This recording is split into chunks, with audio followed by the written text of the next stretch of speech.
Hey friends, Cole here. Having a little tea talk. Someone had this suggestion that I should start doing some little talks based on the questions that I get.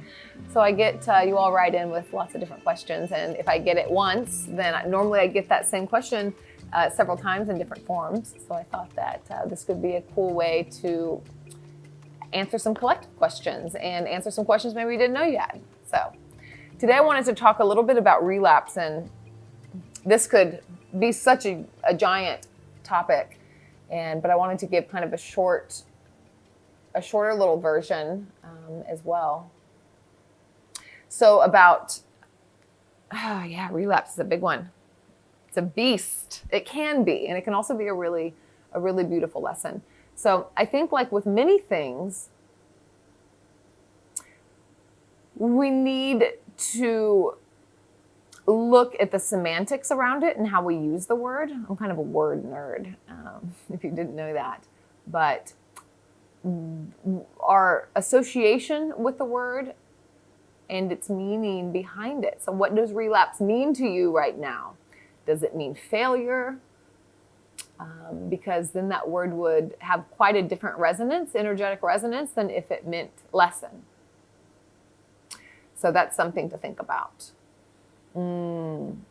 Depending on where we're coming from in our tradition or in the way that we have been introduced to recovery, can come lots of different ways.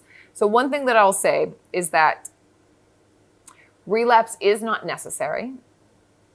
And there's many people who make a decision and they have the right tools in place and the stars are aligned or whatever happens. Whatever the reason, I don't know if there's a certain reason, but they will not relapse. They will make a decision to shift and it'll just happen. That is beautiful. And it is also not, it is not everyone's experience, and it's not a lot of people's experience. So one thing that I find that a lot of people think about relapse is that it's a failure. But I don't know the percentage for sure, but something like 90% of people experience relapse at some point, then we're not all failing. That there's something that we're actually part of here, that this is a common thing. So this is not like a golden ticket to go and relapse because everybody does it or things like this, but it's what's our association. So am I going to use it as a failure? Am I going to use it as an opportunity? So I, for one, and you may have heard me say before, that I don't believe that things happen for a reason. It might be a little controversial, but I don't believe that. But I do believe, more importantly, I think, is that we can take meaning out of anything that does happen.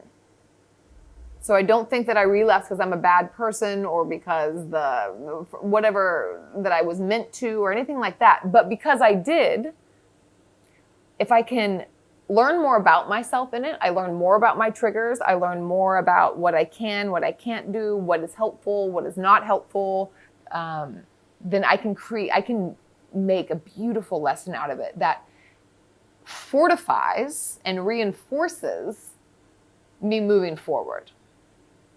So I relapsed a lot. I don't recommend it, but a lot of those I didn't learn from. A lot of those I spent in shame. I would go farther down. I felt like I went farther down because I had such shame around relapsing.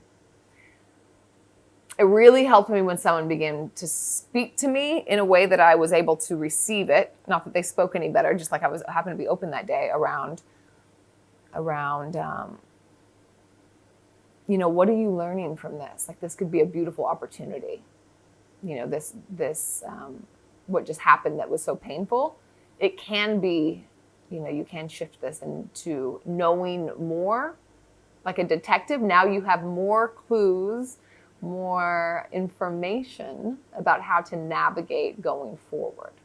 So when I began to gather clues about myself in my missteps, then I was just more qualified for the job of sobriety, if that makes any sense. So yeah, I think that's really big. Once we go into shame about pretty much anything, it's kind of like it takes us out at the knees. Shame, we just can't learn from that space. And I think that I was listening to something the other day, and it was talking about that when we're in shame, we're like in high alert. I can't remember the parts of the brain, like our amygdala. I think the prefrontal cortex kind of shuts down, and we go way back into the limbic and the amygdala, which shuts down also our learning centers. So the parts of our brain that learns from new things, that learns new patterns and can learn new navigations, that shuts off when we're in shame. So I think like the biggest thing that we can do is learn ways to shift out of shame. And I think it's very important to remember that we're not alone in this, because shame wants to isolate us.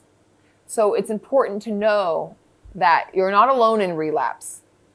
You're part of actually the majority that will experience this. So when it happens, reach out to somebody. I know it's the last thing that you want to do. Reach out to somebody. Let them be a sounding board. Tell them what happened. Maybe you can glean some information from that. So that's a few things about, when it happens, after it happens. But how do we come prior to that? How do we look at things? How do we keep that from happening? Well, there's definitely some things that we can do and some architecture that we can put in place to give us better odds. And a lot of this is this, how well do we know ourselves? How well do you know yourself? Because I know that in addiction, we spend a lot of time trying to get away from ourselves. I know that's true for me and many people that I talk to. We spend a lot of time trying to get away from the feelings that don't feel good, from things that we don't want to think about, things that we don't want to remember, things we don't want to feel. So it's hard to know ourselves to a point where we have clues and we have these little insights of like, oh, I feel like I'm getting in the danger zone, or when this happens, then this may happen. We begin to learn these precursors. Like when I get that feeling in my chest, or I get this flash of loneliness, or whatever it is, we begin to, once we can map ourselves, once we come into relationship with ourselves to the point to where we know that this tends to lead to this tends to lead to this, like we learn our patterns. It's very, very helpful. In the beginning, often we don't. And I think that that's the slippery slope. And those are the pieces that we begin to put together. But some ways to prepare for that is to do some emotional mapping. So emotional mapping can be really, really powerful. And the way that you can do that, I'll do a video just on that alone. It's like bring anger into your body. Like close your eyes, imagine, this moment when you were very, very angry.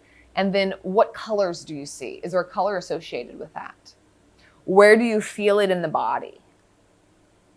So you're kind of mapping what it's like. What are all the sensations that you notice? So you're getting to know what it's like in your body, because anger looks different in everybody. So does sadness. So does loneliness, shame, boredom, excitement, all of these things. But we often know what they are. So often we don't even know what they are. But when we know what they are and then what they produce often after, like for example, when is a tendency that you want to drink the most? Is it when you're angry or when you're lonely? Have you ever asked yourself that question? But often, by the time that we realize we're lonely, we're already halfway in a bottle.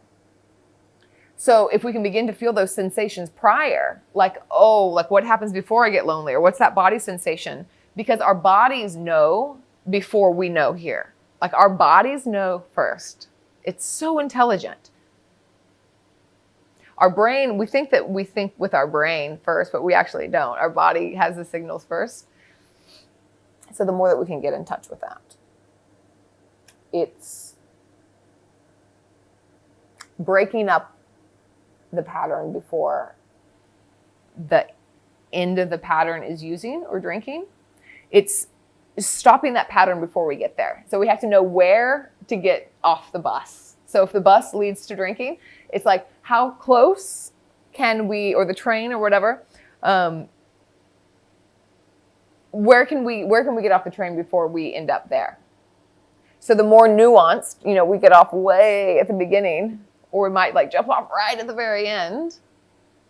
But the more that we know about ourselves, the more we have that opportunity to choose. Because prior, we cannot have, I'm really rambling here, but when we think about free will, we like to think that we have free will. That's questionable by today's leading neuroscientists. And the Buddha said that as well. He didn't put it in those terms, but in the terms of that when we are not aware and when we are not mindful, then we act out habitual patterns. In yoga, they call it samskaras. In Buddhism, they call them samsara, something that we live out over and over and over. Different words from different lineages. But prior to us having an awareness and a mindfulness about something, then we're always going to take the train to the last depot where we're using and we're drinking or we're doing that same destructive pattern that we're trying to get away from. So only when we can begin to break that cycle, the only way we can break that cycle is with awareness. And then the little bit of free will that we possibly may have, we can't possibly have until we have that awareness. It's like we never have it when we're just running that train cycle. We're not living out of free will, We're just going. But when we can be more aware, we have the ability to respond to our life rather than just be in the hamster loop. To just react to that person made me mad, so I'm going to yell and I'm going to storm out of there and then I'm going to go to the alcohol place and then I'm going to get yada, yada, yada, whatever your thing is. Because have you had the feeling, have you had the feeling before when you're like, how did I get here again? How did I get here again? And when we have that feeling, almost it's like deja vu, I have been here. Often it's a place we know very, very well. That's when we're running on that cycle. When we're running that train. We're like, I didn't choose to get on this train. And you didn't. It's because you've done it so many times before that you don't even have to think about it. So we need to stop, back up,